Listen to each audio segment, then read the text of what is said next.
This is You've Already Been Hacked, recorded on 27 February 2021.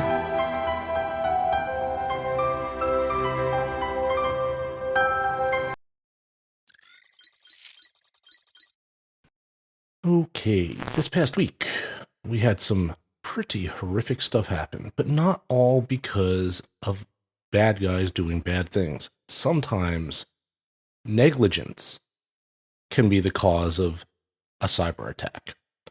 In our first case, the U.S. Federal Reserve Bank experienced a massive outage on Wednesday, February the 24th, that affected multiple systems, including the Federal Reserve's account services, central bank check 21, check adjustments, Fed HCS, Fed Cash, Fedline Vantage, Fedline Command, Fedline Direct, Fedline Web, Fedline Wire Funds, Fedwire Securities, and National Settlement Services. Basically all the things. The issue was determined to be an operational error and was largely resolved the same day. This is what I mean by negligent insider.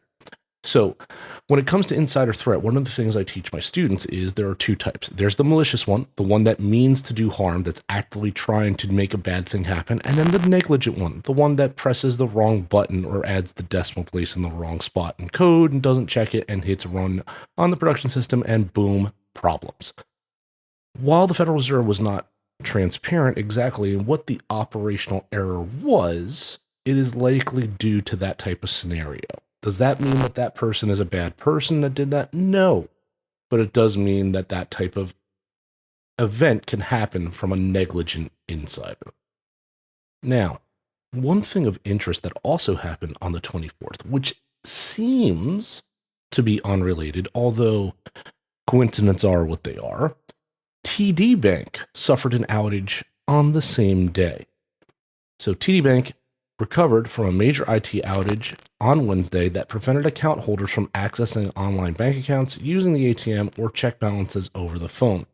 The outage started at approximately 2 a.m. Eastern Time that morning and prevented TD Bank members from logging into their accounts online. When attempting to do so, their system displayed a message stating that the system was down due to planned maintenance activity. This message appeared in both mobile apps and when attempting to log in via the desktop browser. TD Bank confirmed the outage, stating, quote, "Due to an unforeseen technical issue, customers and employees are currently unable to access account information in person, online, or by phone. We are working on this and hope to have it fixed within an hour or two." TD Bank further confirmed later that day that the outage was not caused by a security issue. So this is why I say the coincidence is interesting, because if their outage happened the same day as the Fed's outage, maybe they're related. That's total conjecture. There is no evidence to support that. But if both are being claimed as not a security issue, I wonder if there was something that was within one of the two systems and it propagated. Why it didn't hit other banks the same way, or they didn't announce it, that could also be the reason. Again, conjecture. It's just interesting that two major events happen on the same day in the same sector. And we have very little transparency as to what occurred and why. Again, could just be somebody hit the wrong button. Researchers at Kaspersky Labs have tied a piece of malware used by the Lazarus Group, last seen targeting security vulnerability researchers earlier this year, to another campaign by the North Korean hacking group focused on pilfering sensitive data from defense contractors across 12 countries since 2020. The researchers write that the group first gained an initial foothold through spear phishing emails. Many referenced or played off the global COVID-19 pandemic, while other example emails appeared to mimic job postings for defense contractors. Those emails contained a malicious Microsoft Word macro attachment that allowed attackers to deploy malware, which Kaspersky calls Threat Needle, that installs a backdoor on victims' networks, allowing for lateral movement and exfiltration of sensitive or confidential information. The final payload is capable of manipulating files and directories, executing received commands, system profiling, putting a device to sleep or hibernation mode, and controlling backdoor processes and updating backdoor configuration. Most concerning is that researchers observed how, Lazarus hackers were able to bypass at least one unnamed organization's network segmentation protections. The network was split between a corporate and restricted segment. That's a good thing. And the company operated under a strict internal policy of not exchanging information across the two segments. Again, these are the perfect type of controls you want to have in place. However, according to the researchers, devices with administrator access could connect to both networks to provide IT support. So they went after those individuals, the network administrators, and then using their credentials, were able to then propagate where they wanted to across either network segment. The moral of the story here is keep those applications and those devices also separate. While it may be an overburden and a little extra resource, it will prevent this type of thing from occurring. The report from Kaspersky does not specify which countries or companies were targeted, and it's unclear whether the campaign is related to another discovered in August that used very similar tactics to target IT workers from the defense industry.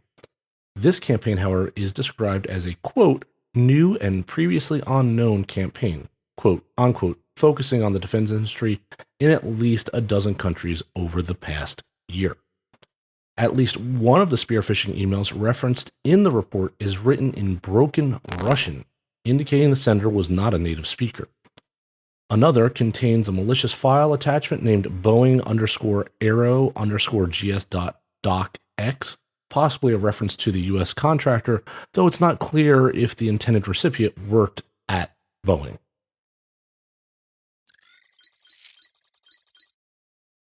Moving on. Hackers have exposed data about employees, customers, and suppliers of Bombardier, a Canadian plane manufacturer, in what appears to be the latest ripple effect from a larger security incident humming through the private sector in North America.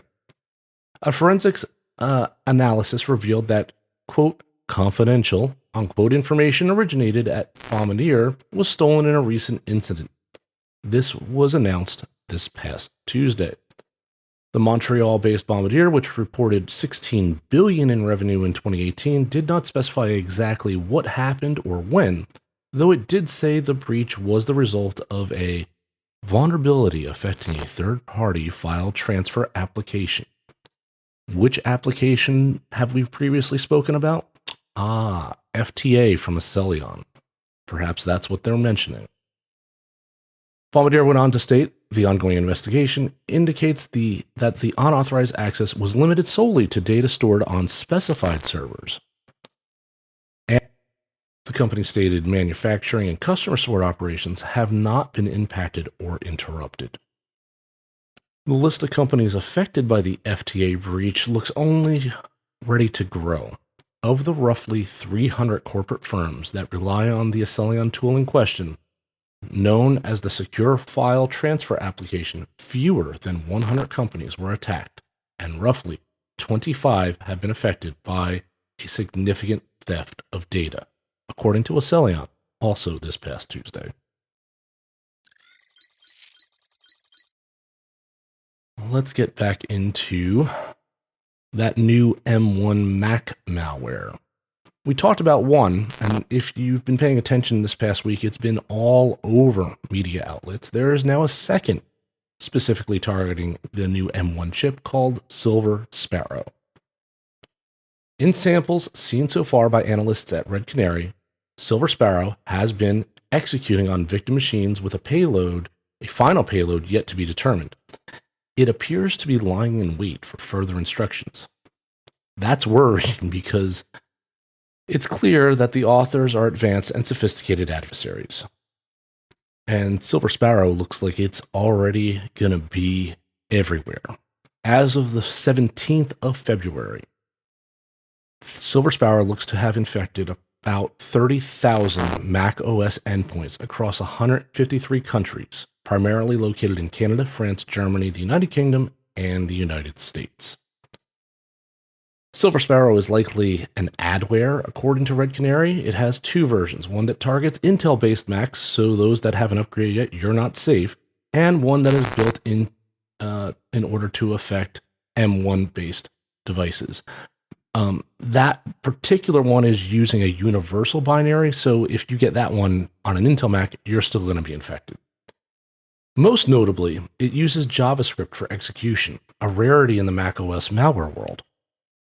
It's unclear how the malware is spreading, though both binaries have a package in their name that's lending clues. Researchers noted they found that many macOS threats are distributed through a malicious advertisement as single or self-contained installers known as packages or DMG files, masquerading as updates from a legitimate application, say Adobe Flash Player. Silver Sparrow's infrastructure is hosted on Amazon Web Services S3 platform, according to Red Canary, and the callback domain it uses are hosted through Akamai Content Delivery Network devices. Red Canary states that this implies the adversary likely understands this hosting choice allows them to blend in with the normal overhead of cloud infrastructure traffic. Most organizations cannot afford to block access to resources from AWS or Akamai. The decision to use AWS infrastructure further supports the Red Canary assessment that this is an operationally mature adversary. Once Silver Sparrow has been fully executed, it leaves two scripts on the infected device. One in /temp, which is agent.sh, and one in the system library. It may be the user library. You may want to check both. Library/application support /verx, VERX_updater /verx.sh. In observing the malware's check-in to the C2 server for over the past week, none of the nearly 30,000 infected hosts downloaded what would be the next or final payload. This would presumably be a component that would carry out malicious actions like data exfiltration, crypto mining, ransomware, adware, DDoS, bot support, enslavement of those devices, or anything else bad you could think about that we talk about on this podcast.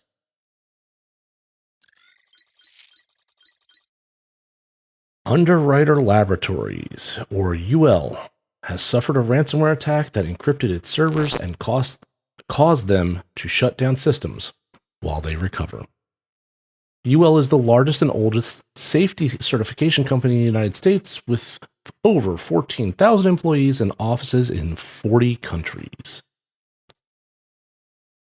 When companies release new products, they commonly submit them to UL to be tested and certified under nationally recognized safety and sustainability standards. Based on what tests were conducted and their results, the products will receive varying UL certifications. According to Bleeping Computer, UL suffered a ransomware attack that occurred last weekend that encrypted devices in their data center. To prevent further spread of the attack, the company shut down its systems, making it impossible for some employees to perform their jobs. UL told employees not to contact the threat actors or visit any sites related to the ransomware operation. According to sources familiar with the attack, UL has decided not to pay the ransom and is restoring from backups instead.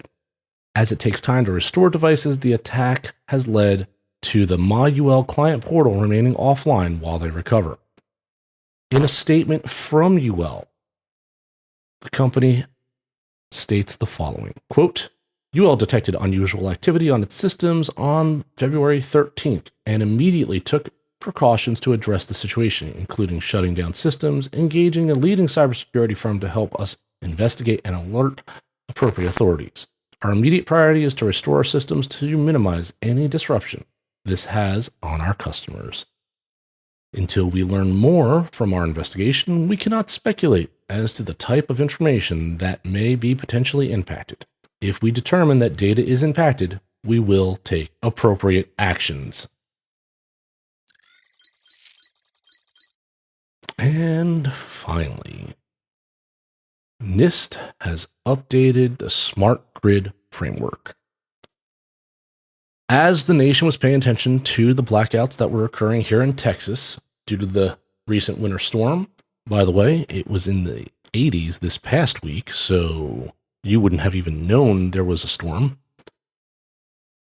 The National Institute of Standards and Technology released version 4.0 of the Smart Grid Framework. This latest version outlines a new strategy for developing interoperable equipment and provides guidance and resources for grid cybersecurity. Interoperable sensors and smart controls in everything from power plants, solar panels, and wind turbines to thermostats and water heaters could give the grid data to support the flexibility it needs to maintain service when there are rapid changes in supply and demand.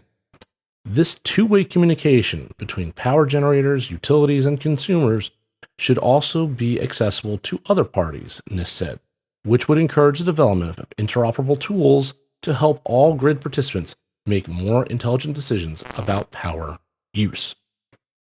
Many utilities already encourage end users to conserve power by giving them a financial incentive to use smart thermostats and water heaters that share data about power consumption so energy can be distributed more efficiently.